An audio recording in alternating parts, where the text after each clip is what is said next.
అందరికీ నమస్కారం. ఇప్పుడు మనము రామ జన్మభూమి అయోధ్యలో ఉన్నాం. ఇక్కడ మనకి అయోధ్య స్టేడియం, అయోధ్యలో ఈ విగ్రహాలు చెక్కినటువంటి ప్లేస్ ఇదంతా. చూడండి, ఇక్కడ ఆడవాళ్ళు కూర్చొని విగ్రహాలు చెక్కుతున్నారు, పాలిష్ చేస్తున్నారు రాళ్ళకు.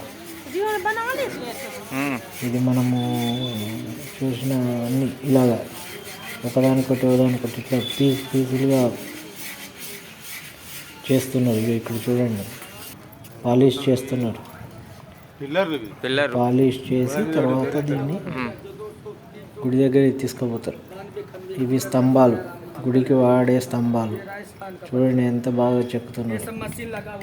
ఇక్కడ ఒక వ్యక్తి అక్కడ చెక్కుతున్నారు. ఇది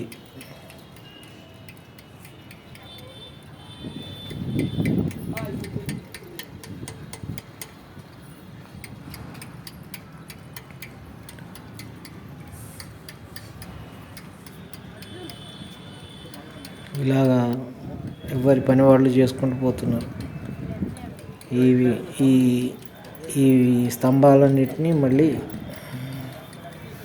గుడికి తీసుకెళ్ళి ఆ గుడి దగ్గర ఉన్నటువంటి ప్లేస్లో ఇది చూడండి ఎంత బాగా చెప్తున్నారు. ఇదంతా గుడి దగ్గర ఉన్నటువంటి ముందు ఒక ఫ్యాక్టరీ లాగా కట్టిండ్రు. ఆ ఫ్యాక్టరీ లాగా కట్టినటువంటి ప్లేస్లో ఇవన్నీ చెక్కుతున్నారు. వందలాది మంది శిల్పులు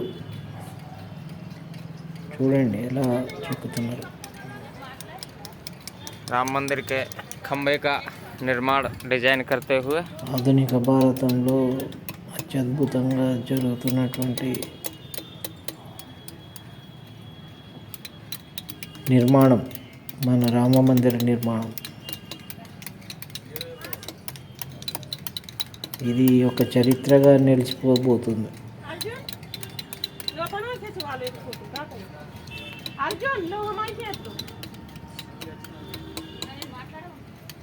ఎంత బాగా చెక్కుతున్నారో చూడండి. ఒక్కొక్క పార్ట్ ఒక్కొక్క చిన్న ఒక్కటి పోయినా మళ్ళీ మొత్తం ఖరాబ్ అయిపోతుంది. ఇవన్నీ చెక్కిన శిల్పాలే.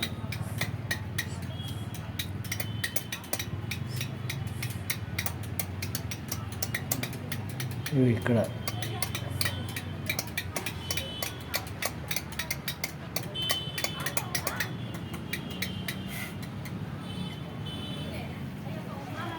చూడండి, ఇక్కడ వినాయకుడు చూడండి ఎంత అందంగా చెక్కిండ్రు వినాయకుడిని.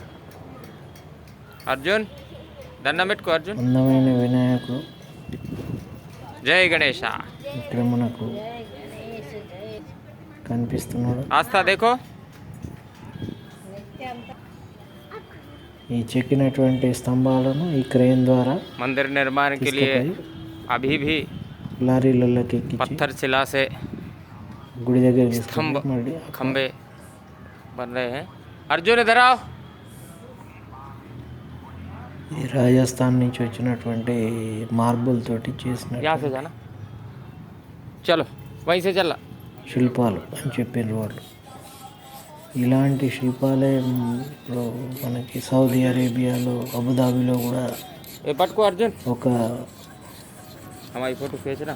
మందిరం నిర్మిస్తున్నారు. ఆ మందిర నిర్మాణానికి కూడా అవి ఇక్కడి నుంచే శిల్పులను తీసుకెళ్ళి అది ఓపెన్ కాబోతోంది. भैया आपका नाम. అతి ప్రాచీనమైనటువంటి భారతీయ यहाँ मंदिर का సాంప్రదాయాలు, సంపద, उसमें थोड़ा सा योगदान సాంస్కృతిక సంపదను నిక్షిప్తం చేస్తున్నారు వీళ్ళంతా. ఒక అద్భుతమైన ప్రపంచంలోకి పోయినట్టుగా ఉంది.